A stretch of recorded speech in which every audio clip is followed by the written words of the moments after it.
Welcome back. Let's get technical now and take a look at what's happening on the crude front. Charles Nenner is the founder of the Charles Nenner Research Centre and joins us now. Charles, very nice to see you and thank you for taking the time. You brought us some charts. Let's kick off with the crude ones. Very long term, the cyclical story related to what happens with crude. Walk us through what you see. The problem is I don't see anything. It'll appear as if by magic. Can you see that? What did you say? I don't think you've got what we would call a return feed, but Charles, we can see it. Tell us what we can see.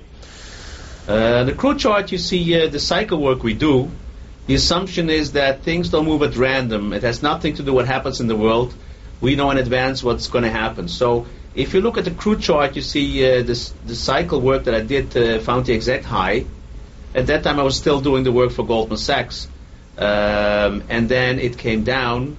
And you see that the next up move should be finished in April, which means is that or probably the world is going to be more calm than now, or the other reasons, probably the American economy rolling over. So I'm not in the camp of looking for these huge oil prices. Our target was 107, and it still stays 107. And if you look at this cycle chart, which is a very long cycle chart, a quarterly chart, you see that the bounce is up into April and not more than that. Let's take a look at Exxon. Again, I don't think you're going to be able to see it, but tell us what we can see here. What you see in Exxon is something very interesting. Exxon didn't do anything since the low of 2009, and right at the cycle low, it starts shooting up. It's just an example I like to explain to people that you can be right, but if you don't know when something is going to happen, it doesn't help you. So the interesting thing is, at the cycle low, as you see in the chart, the interpretation of facts becomes more positive. Probably there was no real reason for Exxon not to behave and stay around the 60 level and then suddenly shoot up to 87. But it's interesting to see when the cycle bottom, it starts shooting up. It's also interesting to see that it actually looks very good for the next couple of years. So we put it in for long-term trade, and I still think for long-term it could definitely go above $100.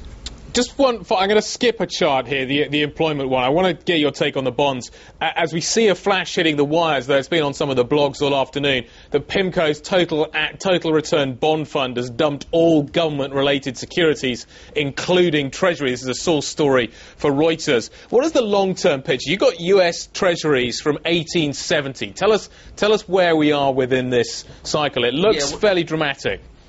Yeah, what I show you in that cycle is very interesting. If you would measure, then you would see that the cycle tops have an equal distance and the cycle bottom have an equal distance. I just brought it to show you, to take a little bit out the noise of what happens in the world and see that this is a perfect cycle, which actually means is whatever we do or governments do doesn't make any difference. So if you just want to show you one thing, if you look at the 1980 high, that was when Volcker was attacking the inflation, and then we say because that Volcker did, the inflation came down and bond yields went down. But actually it was a high, so it had to happen anyway. Now we say because all the money that the Fed is putting in the system is going to lead to inflation. It will. As you see, we're close to a cycle low, and then for the next 30 years we're going to see higher yields. It's just not there yet. It's going to happen in a year or so. That's the timing we do.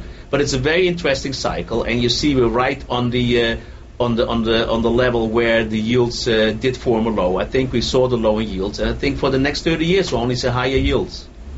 Charles, next time we're going to get it fixed so you can see what we can see. But thanks for taking the time and bearing with us. Interesting charts, and the last one really catching my eye. Fascinated to see what you had to say about the cyclical story. Charles Nenner joining us from the Charles Nenner Research Centre.